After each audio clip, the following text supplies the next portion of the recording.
Welcome to the Raising Anchor Soccer Show, hosted by yours truly, Matt Entrikin, and of course, my handsome co-host, Mr. Jason Carey. Jason, it's been a minute since we've done this. The studio is in shambles after it was co-opted by my son as a makeshift bedroom over the Christmas break. It's been a minute since we've done this. I'm sure I didn't toggle a button somewhere or flip a switch that we'll find out later in post-production. But my friend, how have you been? Doing great. Looking forward to get back into it, for this new season that's coming up ahead. Getting into the saddle. Do you feel like there's something that you learned over the holidays? Is there a New Year's resolution that we need to air out here on the air? I don't really like resolution so much as more of like I've made myself a list of some things that I kind of was already continuing to, or at least starting to work on last year that I'm just gonna kind of keep working on. I mean, my resolution was really simple. I'm not going to pick fights when fans are incorrect about our beloved Rhode Island FC online anymore. I'm going to stop it. If they come to me, I'm not going to fall for the traps anymore. I'm not going to get baited by it and then spend way too much time. No more rage bait for you? I'm going to try. I mean, resolutions are not, I'm not exactly one that sticks to resolutions, unfortunately. So we'll see how long I can last. But nevertheless, it's going to be some fun. But hey, speaking of New Year, it's a new year. It's new us. And there's been some changes. I mean, right now, as people are like, there's nothing changing, Matt. What are you talking about? But there are some changes here. We have gone from rap to RAS, and it's a big deal. Razzmatazz? We already may have our first merchandise ready for the Razzmatazz here. But yes, Raising Anchor podcast is evolving, Jason. It's evolving into the Raising Anchor Soccer Show, and there's some changes behind this. And there was some foreshadowing at the end of last season. Some plans were in place. There was some strategizing going on as we thought, how did we want to kind of set ourselves up for the 2026 season?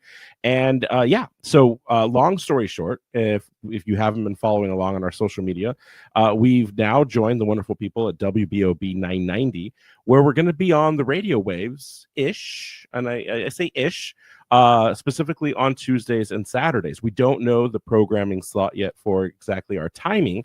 We could be an end of the night show. We could be slap dab in the middle of your commute. Not quite sure where that will land, but yeah, there's going to be some changes. So we're moving from a traditional long-winded format podcast into a tightly controlled, laser-specific, make our sponsors happy radio show. And I'm all about it.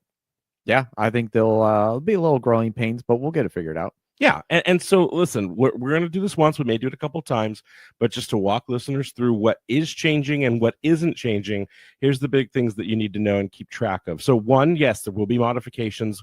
We will be plugging in breaks and inserts for ads for sponsor reads. I'm sorry, but that's just the way the world works sometimes, and you got to roll with the punches. And of course, we will be a shorter show. So I know there are people that are on both sides of the fence of this, Jason. Some will say, hey, I really love the long format. It helps me get through my workday. Some say it helps me go to sleep. And then others complain online and say, I don't have the attention span for this long of a show. I know you're on this side of it, but if you were listening to the show, which would you rather have? Would you rather have a 48-minute show or an hour and 48-minute show? I feel like it's changed over time. I used to love super long format stuff, and now that I find myself with less and less time, I think I have a little bit more appreciation for like nice, tight kind of shows. So you're in that TikTok phase of give me the 15-second hypercut and let me move on to the next. Maybe not so much TikTok, but hour and a half to 3 hour podcasts. Maybe don't always have time for those, but sometimes a nice 45 to an hour. That's why Speed 2 exists, my friend. You got to get with the Speed 2. But so while that will be the things changing, as much as you love the sound of our voice, all I can say is put us on repeat, maybe. So then if that's what is kind of changing, what are some of the ways that we're going through the show here, Jason, to kind of get people ready for how we're going to change the format too? Because it's not just the time length of the show itself. Yeah, so we're going to kind of switch things around with the show here. We have Thursday recap preview show is going to become a review Monday show. And then for the new Thursday show, it's going to be more of a preview mailbag kind of variety hour. Obviously, with multi-game weeks, that might change a little bit, but that's not every week. So. Yeah. So basically, the Thursday show is becoming the Monday show. The Monday show is becoming something like the Thursday show. And both of these shows for WBOB will be on Tuesday and Saturday. So If you can make sense of that and keep track of it, more power to you. It will all make sense in time. But what is important here is that you know what's not changing. And that is that for most part, this is still a podcast that is now being set up for this radio format. So we'll still be live on Monday nights and Thursday nights at the same time that you know and love us.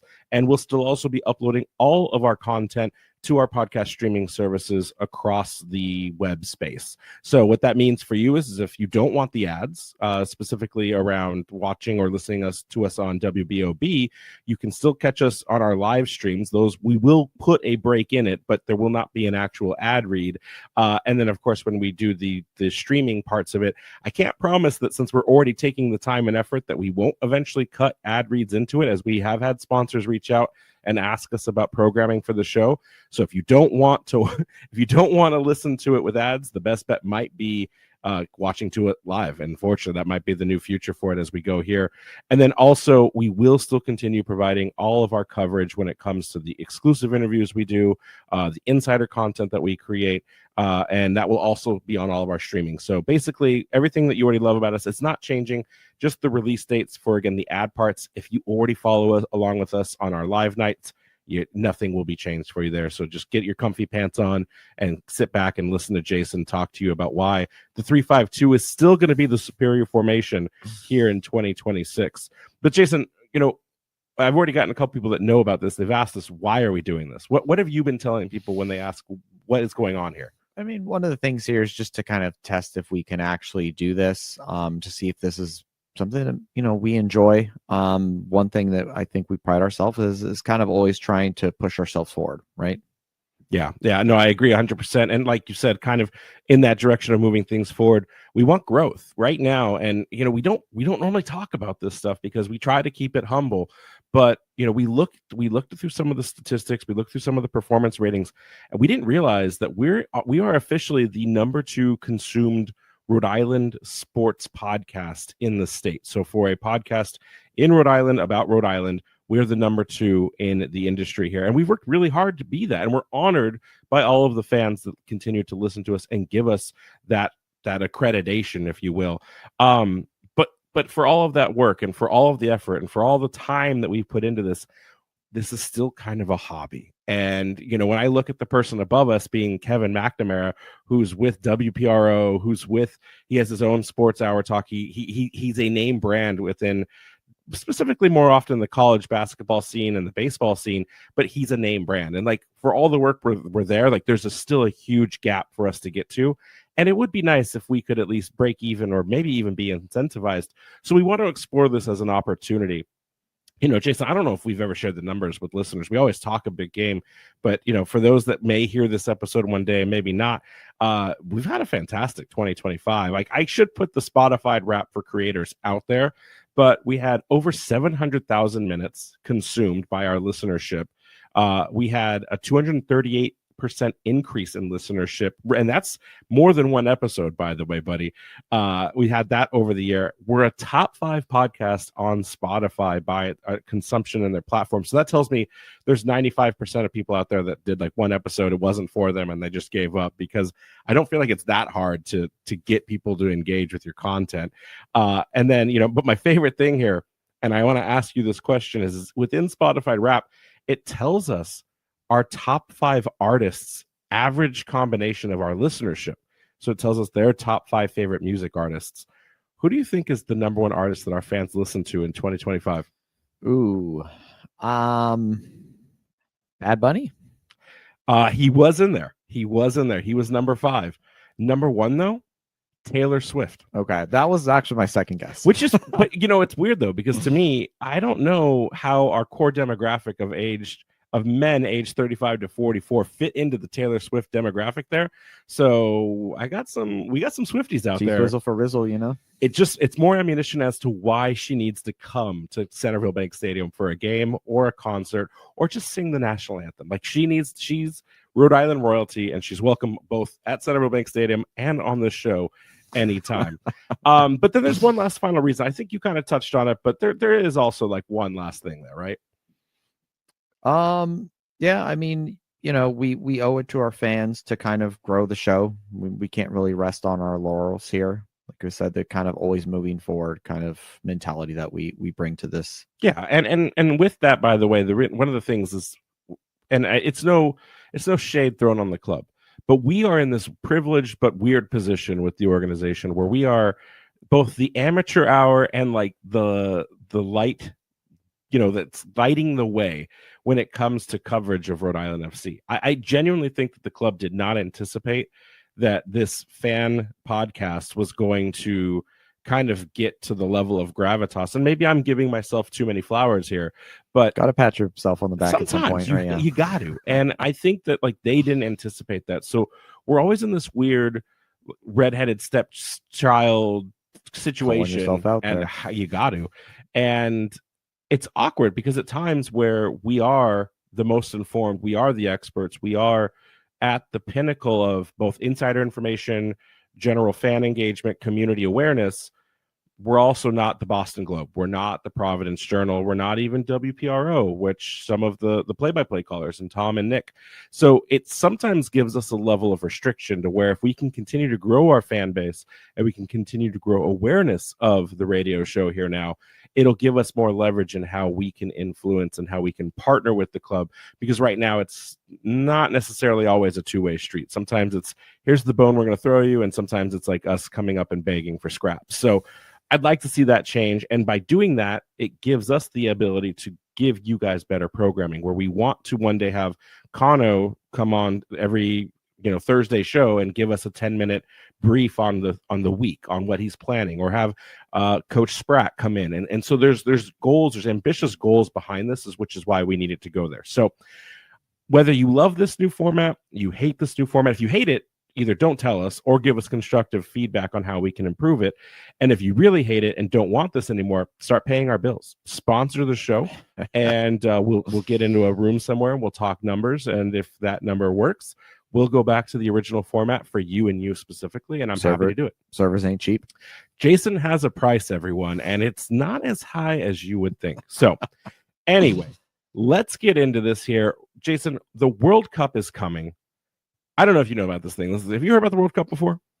What's this? Like the whole world plays against each other? Well, not the whole world. It's an expanded format this time around, as more teams than ever before are entering into the tournament here inside Canada, United States, and Mexico. But it is coming, and I'm excited. Are you excited?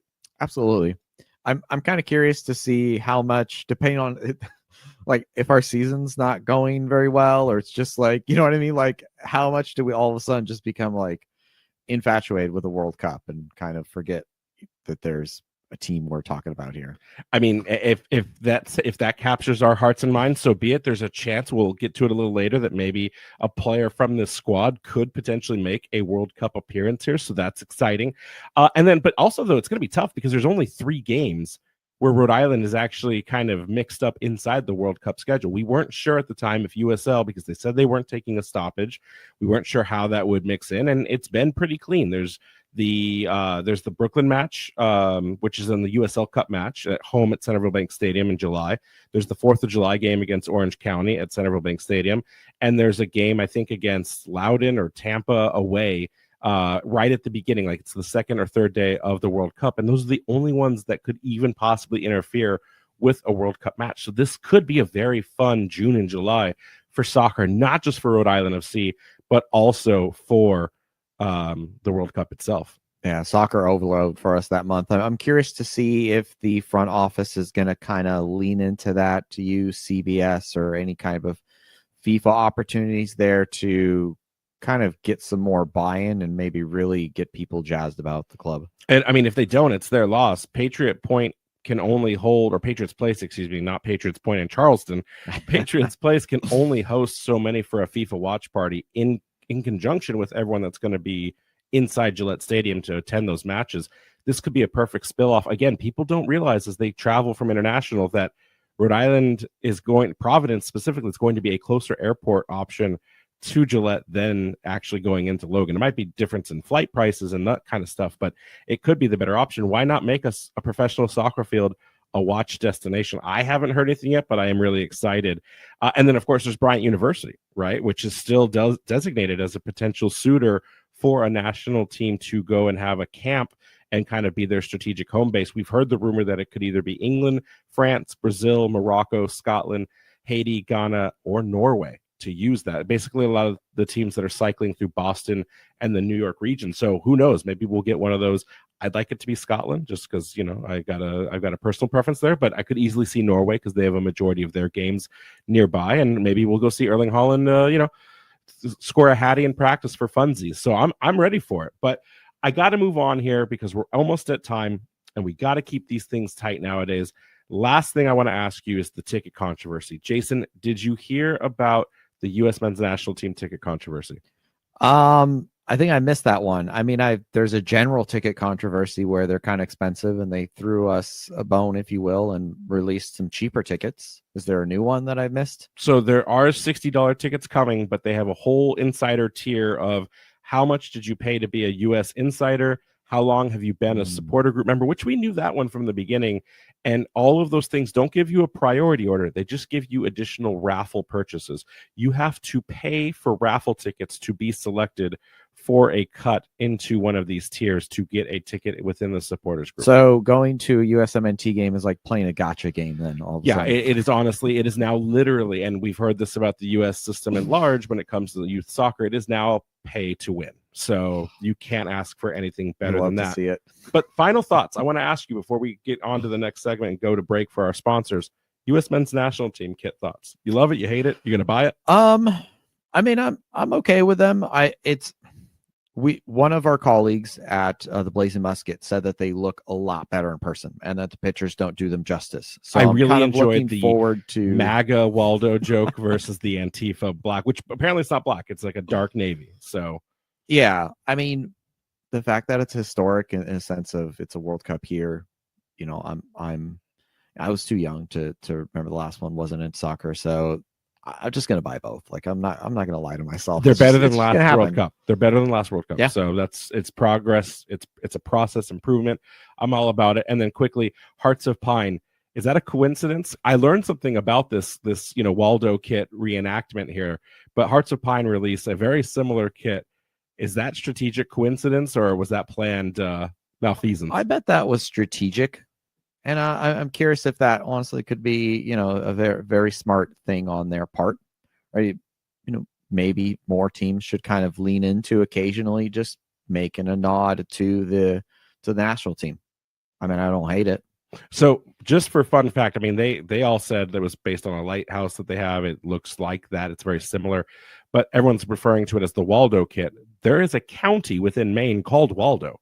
And so they are leaning heavily into that. So again, perfect marketing from Hearts of Pine. They are both a team and a brand, a lifestyle choice. So who knows? Rhode Island FC will have a new kit coming this February to replace the Energy kit, which is being put to bed. Unknown if we'll get two kits this season, if we'll also see the Energy kit go as well, or if it will be, the Road kit, or if it will be sticking around. But we'll have to wait and see.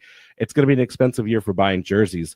In the meantime, though, we've got to go to break, and when we come back, we've got schedule conversations, we've got a whole lot more Rhode Island FC news to cover, and most importantly, we've got to talk about a tremendous business opportunity on OnlyFans, all here on the Raising Anchor Soccer Show. Jason, what if I told you there is a lucrative investment opportunity that's connecting OnlyFans to soccer?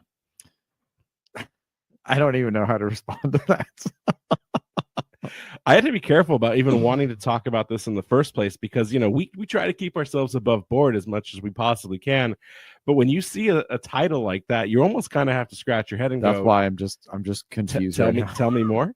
So apparently The Athletic broke a story earlier last week about the direct correlation that OnlyFans models have and experience when they switch their content from being whatever it is currently to being a model for a specific soccer club all across the world.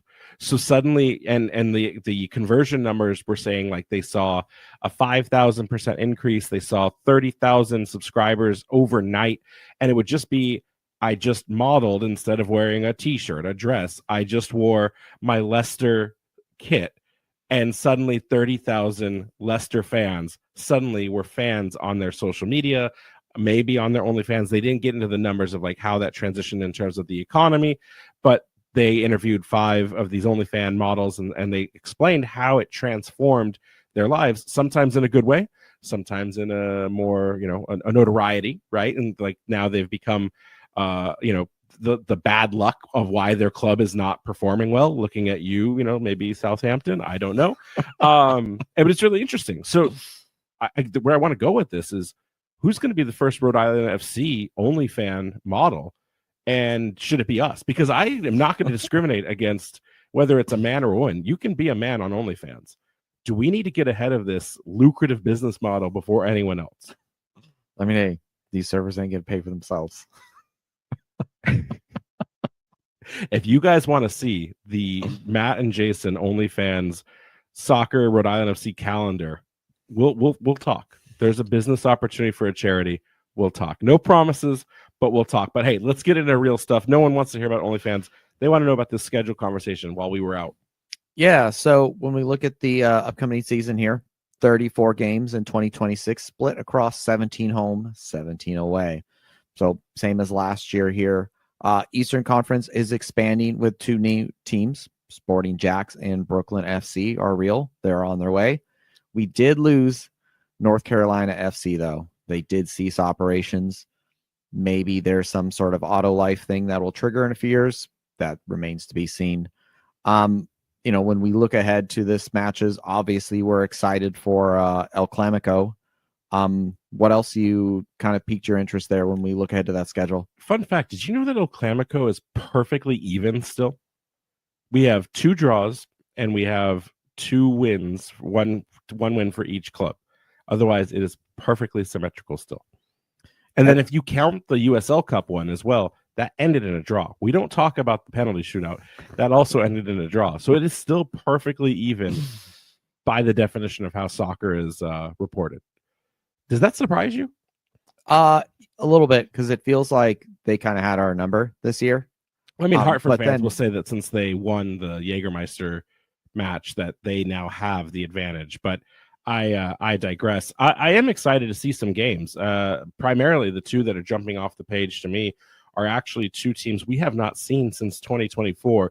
The Colorado Springs Switchbacks and Orange County Soccer Club, both coming and traveling to Pawtucket to play us in 2026.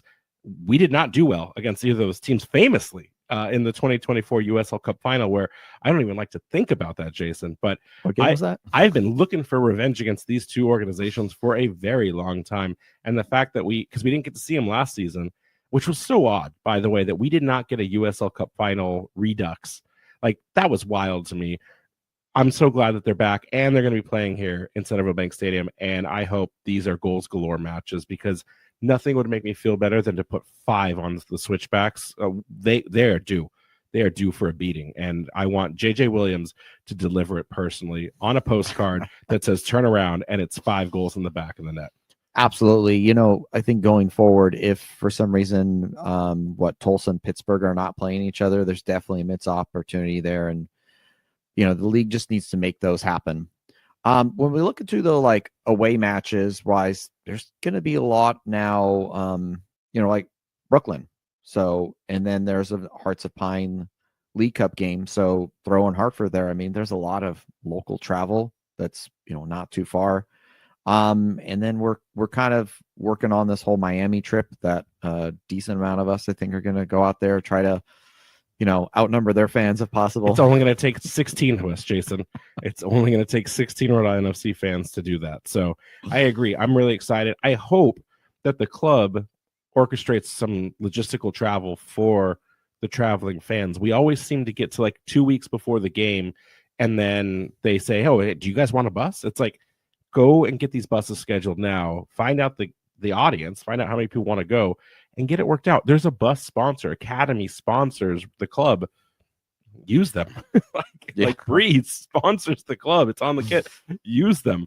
And I am really excited. I'm excited. I didn't get to travel to Hearts of Pine last year. I know you did, but it wasn't at their Fitzpatrick. Yeah, I field, went up to right? Lewiston, so it'll be cool to go to their actual stadium. So that's gonna be exciting. And then Brooklyn, they're playing at a baseball park in Coney Island. So it's really weird, man, that Rhode Island FC online 2 years ago. Now it's so long ago now, and they had a stadium to do it, and all of the controversy that happened with that. When did NYCFC join the league? They joined in like 2015, and they were playing out of a baseball where is park. their stadium? They still are playing out of a baseball It's on the park. way, but like, I think that's just a New York thing. But it's not just New York. Like Sporting Jacks, they don't have like their own dedicated stadium. Like it's just weird that like we're now 2 years later, and these clubs don't have stadiums coming online with them. Like I hope we get away from that at one point. Yeah, and move like build your stadium and then and then they will come. But anyways, I digress. I agree with you on the away stuff. But speaking of Brooklyn and Sporting Jacks, and we just talked about the stadium infrastructure. Do you think they're even going to have the same impact that we had in our debut? Late signings to their technical staff, so they don't have nearly the same runway to build and construct a roster. And like I haven't even seen a Brooklyn FC signing yet. I think Sporting Jacks finally released a few ex-Premier League players, and like I just feels like they're really behind. Do you think that they'll see success in this first year in a league that has, in a conference that has us, has Louisville, Charleston, and this monstrous Tampa Bay that's being constructed down south? I think they'll probably struggle a little bit this year. You know, I hope for the sake of the league that it's not so bad that like they immediately like regret it, but like, you know, it does feel like it's a little late. So I don't expect any of them to maybe hit the ground running. There's always mid-season acquisitions. Maybe, you know, certain team they can kind of hit a stride midway through, because all you got to do is sneak into that playoff. So yeah, and I mean Tampa for me, I just gave them so many praises, but I'm also curious if they actually pull this off. We said this exact same thing last year about Birmingham Legion, how they had signed a super squad and they didn't even make the playoffs. Yeah, and we've seen this other times, right? Like I think when Todd Bowley first bought Chelsea, didn't they buy like 37 players?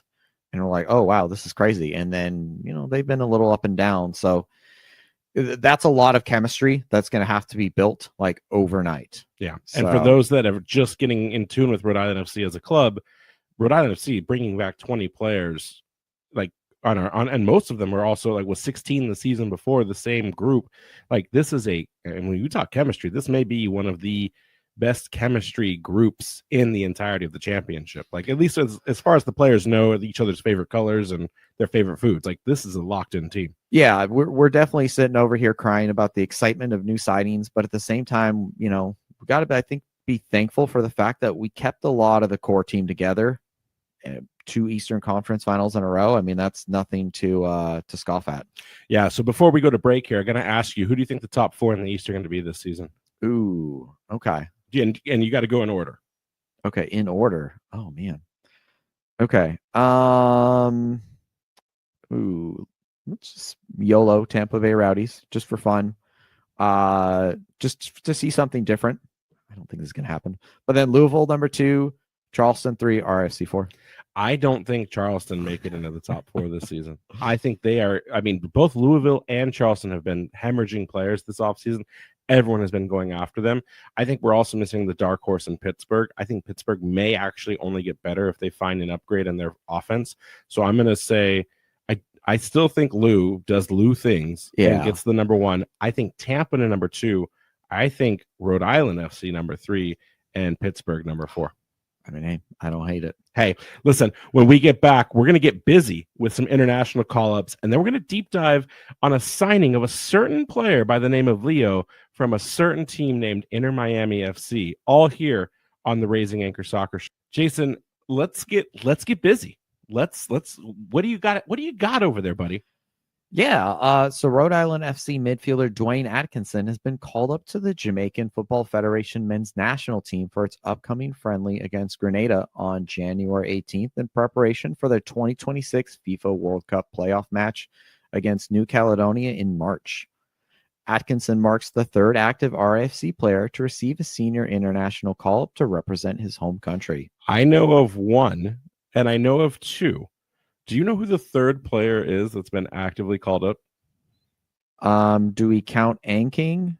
It says active. Anking's no longer on this team. Okay, so we're talking about literally right now. We would have with to a squad. Okay.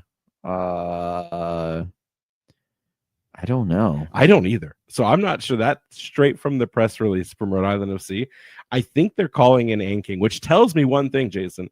Either they're planning on bringing Isaac back, which makes My that boy just Isaac. delicious, or we aren't paying close enough attention because there's another player that deserves the credit for having represented their country while being an active Rhode Island FC player. I just can't remember who it would be.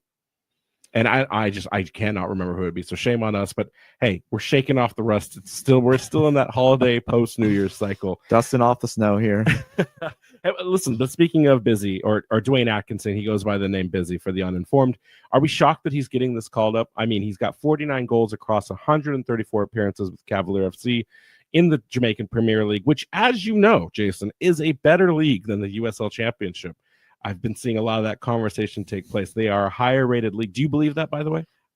I've not watched them, so I don't want to kind of besmirch a league that Say it with your chest, buddy. that I've not paid any attention to, because I know that there are too many U.S. soccer fans who are kind of homers for our own league, but hashtag not an MLS soccer show, so that's different. But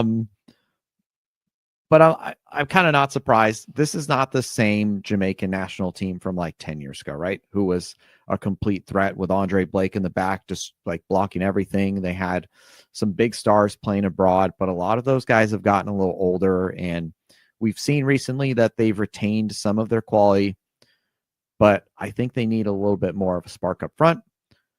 Hopefully Busy can kind of make his way into the team. It would be great to have some representation at the World Cup, but at least this is a good honor for him here, and, you know, a great nod to the wealth of talent that RFC is able to bring to the squad. Agreed. I mean, he shows up in big moments, like you were saying. And the one thing I will say that is in his advantage right now is there is an interim head coach with Jamaica right now. In the green, black, and gold, it's Coach Rudolph Spade. It steps in because Jamaica failed to automatically qualify, instead having to go through this playoff round now. So there's an interim coach, which means he may be needing to look for ideas that are outside the conventional, coloring lines here. And if he sees something that Atkinson can contribute to, whether it's a starting role or it's an impact sub role, there's an opportunity. I mean, I think there's a real tangibility. We talked earlier that it was Kozera. He could be the first Rhode Islander to ever represent his country as a club player. But now it's kind of all on Atkinson to see if he can pull this off. If he has a strong presence in this camp, even if it's not as a active player, but maybe he just offers something in the training side as like a reservist, there's a real chance that we could see Dwayne Atkinson get called up should Jamaica advance into the World Cup here for this summer. So I'm excited to see it, but we got to move on. The big headline, we got him. We got him, Jason. Leo is here. We signed him from Inter Miami, although he did go to Atlanta United. Most people don't know that, but we've done the impossible. Everyone said it wasn't going to happen, and it has happened. What did it cost Coach Cano to get Leo onto the squad? Everything. Good old Leo Alfonso, for those of you who have been paying attention. I thought, wait, hold on. I thought this. Oh, well, let me check my notes. Yeah, okay. Leo Alfonso. Sorry, not that Leo. I apologize. Yeah, there's another one. That's got to be a FIFA Ultimate Team joke where like it starts opening and it shows the Inter Miami club badge and then it just says like Leo Alfonso. I mean, the funny thing is that there's another Leo there too. Leo Campagna. I mean, they're hoarding Leos over there. But hey, like, he's an exciting attacking player who's got an eye for goal. He's played in some high level environments recently, got some MLS experience. That's nothing to kind of knock at. We look at some of the previous players who have played there, and we can see the quality that they bring to this team. He's got experience at a young age. It'll be invaluable as we build towards having another successful season in 2026, says General Manager Cano. He's a 32nd overall pick in the 2024 MLS Super Draft by Inter Miami after playing at the Philadelphia Union Academy. Which, by the way, the Union Academy has produced they've been phenomenal of talent. Yeah. Yeah. So, I mean, that in itself should kind of give you an idea of what quality this player could have. In 2024, he netted 2 goals and 1 assist across 11 appearances with the senior team, helping Miami secure its first MLS Supporter Shield. He's most remembered for his dramatic last-minute goal against the Union from a 9-man Inter Miami that earned him MLS Team of the Match Day honors. After playing a handful of games with Miami in 2025, He was traded to Atlanta United in July for an international roster slot, conditional general allocation money. I mean, isn't that the same time they brought in a bunch of reinforcements to kind of make their push to go for the title? So it wasn't it DePaul that they needed. I think Rodrigo DePaul. Yeah, so basically you get rid of Afonso to get DePaul, and I mean you got to make that trade. Sorry, Afonso. They're about to I'd make that trade for Rhode Island FC in a heartbeat if that was made a choice. Yeah, and they're about to, I think, sign Allende to a full, like, on a non-DP hashtag not an MLS soccer show, but yeah. Hey, there's no rules for that team, but yeah, whatever. He continued to ply his trade in MLS, mostly as rotational option there. I mean, we also, for those of you who've paid attention to Atlanta, they kind of have struggled this year. So, but still, Tata's back though. Who knows? Anything could happen. But hey, he's ours now. Sucks to be you, Atlanta. But hey, listen, like you said though, I want to ask this question because I like looking into things beyond the performance. This guy helps contribute to a Supporter Shield winning season. And he was on the team at the beginning of the season. So he also gets a ring, having helped participate in earning an MLS Cup. Is it too early to say a USL Championship? It's our time. Like, we've got the luck factor now, and we're good to go. And it's a forward. It's our time, right? I mean, I don't know. I mean, this guy was playing with the likes of Luis Suarez and Leo Campana over, so I think in that regards, I'm curious to see what he can bring to the team. Obviously, he's bringing a step down in terms of divisions, but there's clearly some talent there if he was playing with the likes of them. Yeah, and we know that defenders typically excel at both Division 1 and Division 2. It's usually where you find talented offense and midfielders, which is really kind of the separation between these leagues. And you're right, but before we move on, I guess the question is it a factor of this was an understudy to Suarez and Campana, or is this guy washed up and he's just moving down a division? Because people are already talking about that online. That's just the MLS haters. Like they're gonna do whatever they can to bring everyone else down with them. That's fair. I did do a quick little bit of reconnaissance on him as a player. Primarily, you'll see him if you go and do any kind of stats investigation yourself. He's historically a left winger. He's an inverted left winger, I should say, too, at that. He's got a pretty good explosion rate, a really good high mobility play style. He loves combination play. In a lot of the highlight reels, he's a lot of give and go. He's got really strategic ball movement. And he also, like the way Miami was using, I didn't see it as much because he was kind of relegated into a different role with Atlanta in the few games he had, but he's a good presser. But the thing I saw the most is he's one of those secondary strikers because since he's inverted, when he starts cutting in and tucking in, he's that guy that shows up late to the box. And he doesn't always take a shot, but he'll redistribute the ball. He'll keep possession. He'll cycle it through, and he'll keep the attack in that final area. And it's something I think that we miss at times when JJ has been like the lone profile up top, where he'll trap a ball, he'll hold on to a ball. He has no secondary runners because everyone's so far back. I don't know if we'll use him on the left. We have so much attack there already with Jorge Quizera. Noah Fuson also plays as an inverted winger on that side, and Dwayne Atkinson is kind of more comfortable on the left. He's right-footed. I could see him actually occupying the space of like the right winger we never had and being more of a chance creator for the club if we use him as a winger. His aerial duel's not so great, even though he's 5'11". That's still very much going to be a JJ Williams territory. But again, if he's not on the wings, he could be tucked in really nice because again, his pass control, his ball holding, it's pretty solid. So I could easily see him being a secondary striker, not a false nine, but just something that he could complement Chico, who could be that fox in the box, or JJ being that more target center forward. There's a lot of option, but I see him shifting more to the right side here and being kind of a hybrid striker winger that we haven't really seen out of that channel. We've played so many different players over there, Jason.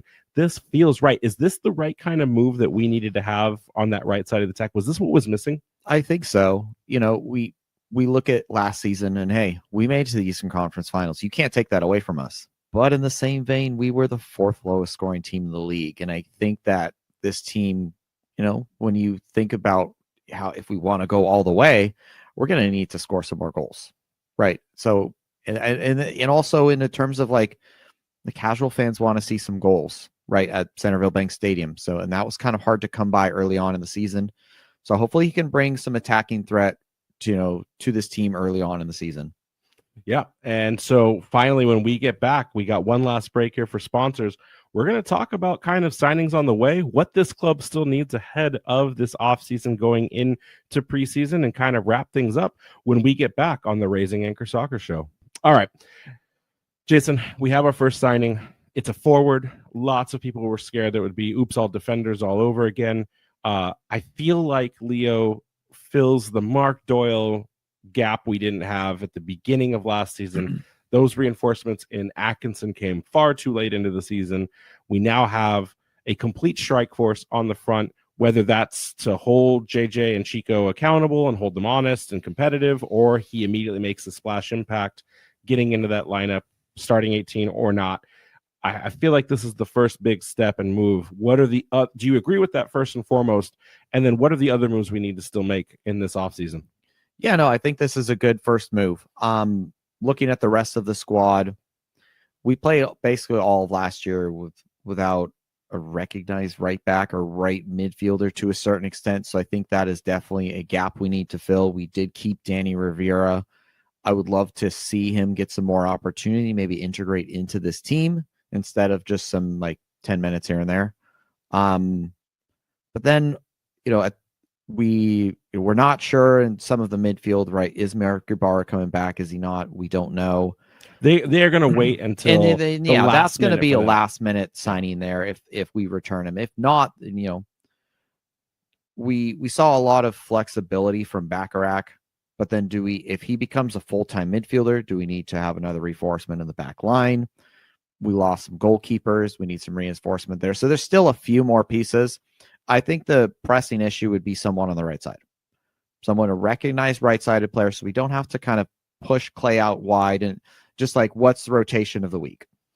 I agree. Now, we've seen some rumors within the internet, the interwebs, as they say, a player out of the Premier League or the Argentinian Premier Division in Velez. I don't know if we even want to talk about it because I don't know how close this is to being something that happens, but Isaiah Sandrada out of Velez, a right back, a fullback, right midfielder. I see this player as potential for being a right wing back in Cano's system. He is a player that, according to some people that cover the clubs in the league, he's already signed a contract for a multi-year deal with a sell-on clause with Rhode Island FC. I've reached out to the club. They've not commented on anything to that capacity yet. So whatever the case is, we'll have to wait and see. But, is that a player? I'm sure you watched some of his tape already. Is that a player profile that we should be anticipating for, or does he not fit quite the bill of what we're looking to have?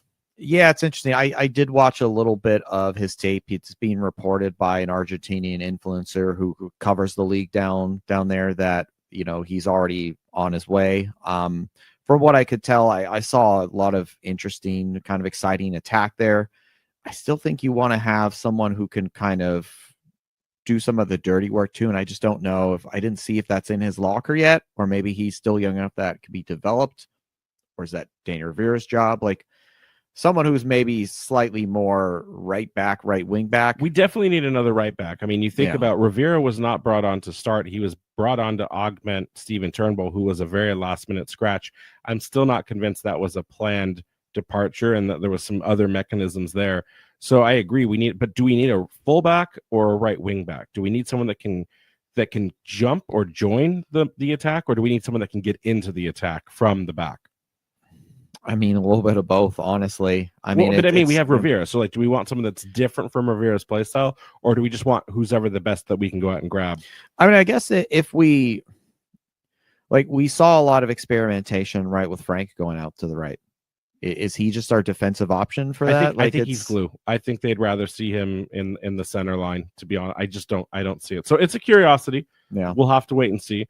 But the other question to this too is we have 20 players coming back. We now have 21 with the signing of Leo Afonso. We know the only position right now that we need to have is another goalkeeper. We probably should have two. We don't know the status of Will Meyer. But assuming we end up with only 23 players on this roster, and I'm sure we'll get to 24 or 25, should Cano hold off on filling the remaining slots? Again, we unloaded Maxi Rodriguez, the marquee signing of 2025, and that was either a big budget cut loss or that was we paid for him to go. I'm not sure what. I mean, they said there was a transfer fee to it, but does Kano go and get those moves now to get out the gate, or does Kano wait and see post World Cup, post the break in the middle of the season on what he needs to do to tinker with the squad? I mean, you could definitely see the argument for that, especially with the way that Kano's proven himself to be phenomenal at mid-season signings to kind of really augment the team. It seems like he has an eye for realizing like, oh, a few months in, what do I need to tweak my team to make them play the way I want? Okay, I go out and get these 2-3 guys. Boom. All of a sudden, second season surges. So we've seen that twice in a row. So he's clearly got an eye for that. But also with the way that we saw injuries last year, I don't know if that's something we want to chance. Maybe we don't fill out the roster too much, but definitely at least 2 to 3 more at minimum, if not 4. I'd be curious to see too with the World Cup. I don't know how that's going to affect player availability. I think probably at a USL soccer championship level, if we're being honest with ourselves, massively. But I don't think that's going to probably affect it too much, but it might be something that, their teams are keeping in mind. Well, we'll have to see, and we can't wait to see what happens this season. Next time on the show, we'll make sure that we cover the ongoing discussion about the CBA and the impact that may or may not have on the championship. But plenty of more signings are coming, I imagine. Plenty of more news to be talking about in this offseason as we get you all ready for Rhode Island FC's home opener against Loudoun. I'll get the countdown of number of days by the next show, 58 or something like that. But we'll get it ready, and then we'll talk about the preseason travel schedule, which still hasn't released. But until then, I'm Matt Entrikin. This is Jason Carey, and we'll catch you guys next time. Anchors up. Anchors up.